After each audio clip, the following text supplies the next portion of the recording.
All right, here we are again. Fancy that. You'd almost think it was the same day. Welcome to Brian's Backyard Beekeeping 101. One of the things I struggled with in the first few weeks, and I guess a few newbie beekeepers kind of wonder how to do this consistently, is how to light your smoker every time so you get good consistent smoke and it doesn't go out.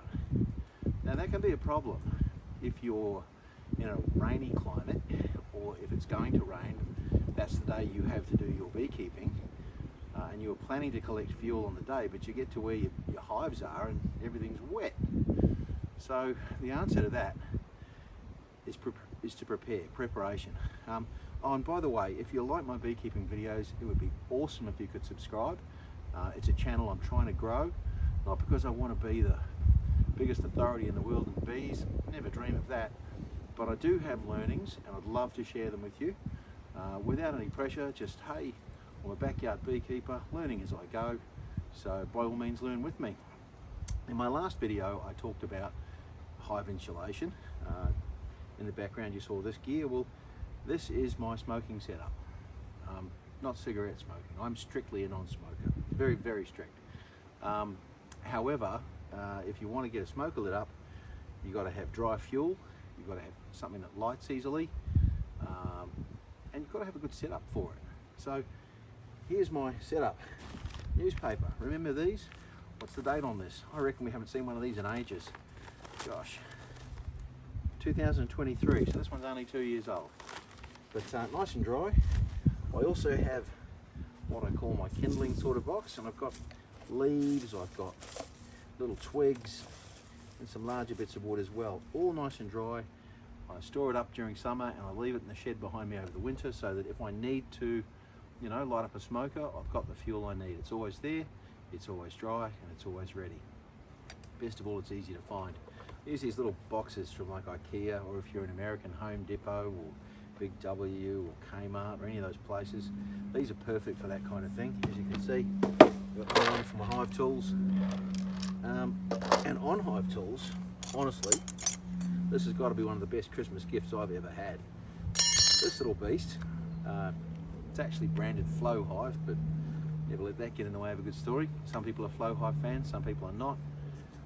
I just have Langstroths, just old school. Magnet attaches to the bee suit, pretty much anywhere. On the inside, just like that. On the outside, bang, hive tool, always there. Good to go. How good is that? Don't let that intimidate you, it's just a hive tool. Anyway, what were we talking about? That's right, getting beehives ready. Getting smokers ready. So the first thing I'm going to do, just get rid of that for now, just track down my cigarette lighter. I know it's in here somewhere, because it's always there. It does not disappear. Second thing, get me some of this newspaper.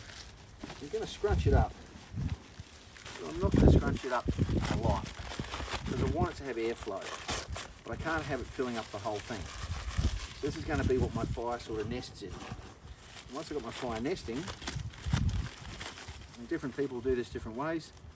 So, if you've got a different way, great. This is just my way. A little bit of newspaper. Yeah, I get that's not perfect, it's got ink on it and all that, but we don't live in a perfect world. But there you go, all nicely sort of scrunched up, sitting in the bottom there, as you can see, just sitting there. Takes up about that much of it.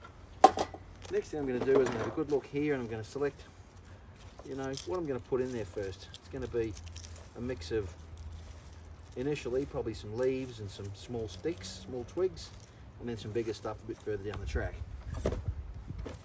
This is where things get a bit curly. Oh, and by the way, check the gear. Some people do beekeeping in runners. I would never, ever, ever recommend that. I have boots on.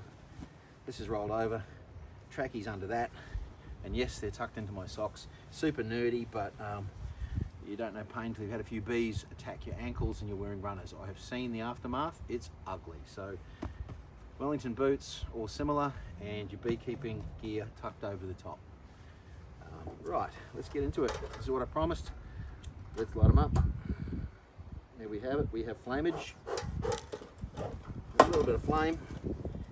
Fun begins as I promised. Let's get some leaves in there. Get some loose stuff. And I want to get something solid because that, that newsprint's going to burn pretty quickly. I don't want to run out, so I need something else for it to catch to. There we go. As you can see, fair bit of smoke happening now. Now I'm going to be down there for a little while, so I don't really want to run out. So I put a bit of stuff in there, just mixture of big and small, but it all has to be dry. Don't want any plastics or anything like that. Just clean, natural timber picked up out of the garden. Could be a bit of mulch, could be a bit of leaf litter, just some twigs that are broken down. Stack it all out because I'm going to be down there for quite some time. I've got 3 hives to look at. One of them's a fair hive, complete hive tear down. I reckon, the way Australians say this, that is a fair dinkum. Kick-ass smoker. It's going real well. It's not hot. Just so I can put my fingers in there. It's not burning me. It's not hurting me. A little bit more. There we go. Tuck it down properly. Look at that. How good is that? One smoker. Rip roaring away. Too easy. Thank you for stopping by. And as I said, if you like my videos, if you want to support me, cost you nothing. It'd be great if you could subscribe. Hey, you'll see some great beekeeping videos.